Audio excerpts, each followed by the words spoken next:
I am originally from Scotland.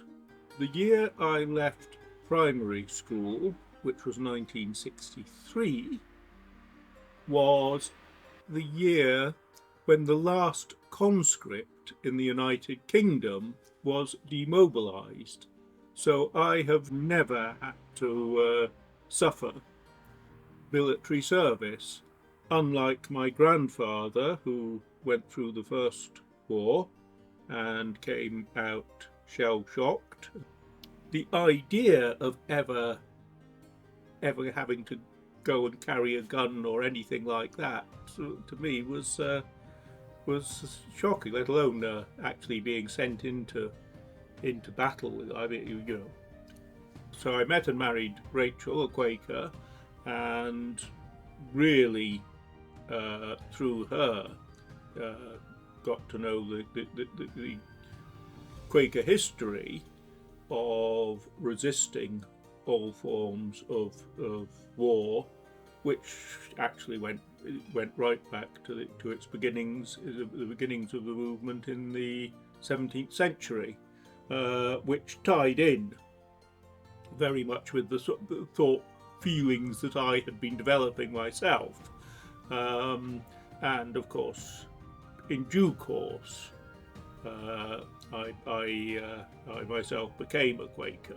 So I was appointed as UN representative for Conscience and Peace Tax International, and started a way of working, what one could do, lobbying at the UN to have the right of conscientious objection to military service extended to a right of conscientious objection to having your taxes directed to military purposes. I must say, we always have to say this, it was not a question of wanting to pay less tax, it was a question of making sure that one's taxes were, the taxes that one was legitimately owing were directed towards social good, peace, and areas like that.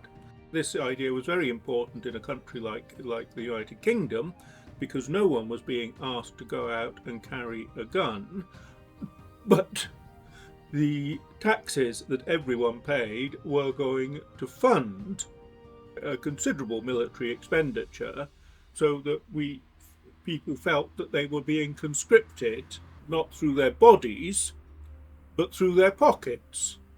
And indeed, just at that time, this became of particular relevance because, along with the United States, the UK decided to invade Iraq. The only thing one could do was to withhold one's money from the operation.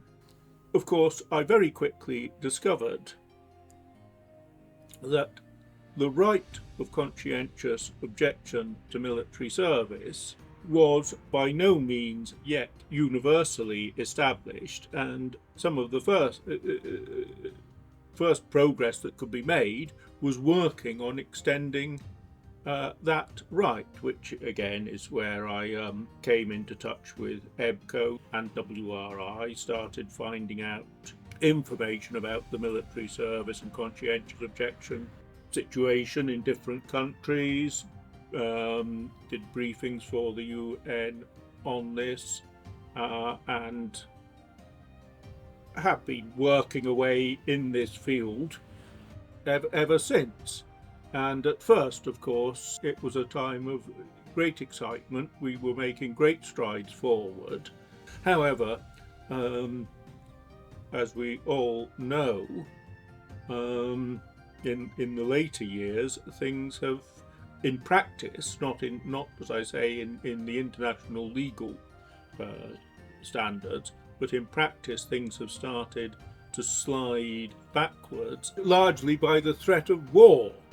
And where we must all now really concentrate our efforts is in countering, in arguing against the tendency of states to say, oh, conscientious objection is all right in times of peace, But in times of war, there are more important things. It is a nonsense, because what conscientious objection is about is not taking life, not doing training, and therefore it is in time of war. It is in time of war that it is actually most relevant, and indeed it is in time of war that it was first recognised in 1916, and that was because precisely in time of war, not in time of peace. Conscientious objection is about the right to refuse to kill. It is about objection to war, and we must not be misled into thinking otherwise.